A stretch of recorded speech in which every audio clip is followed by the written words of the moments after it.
Ayan guys, ito na yung in-order ko sa China kay Kabayan, G Flowers extension.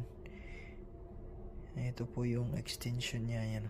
May pangalan G Flowers Q's. Tapos ang kagandahan nito, 5 inches na siya, medyo mahaba na. Ayan. Gamit na gamit ito sa mga player ng billiard. Kahit hindi maganda yung laro mo, basta may tako ka lang na maganda, okay na yan. Alright.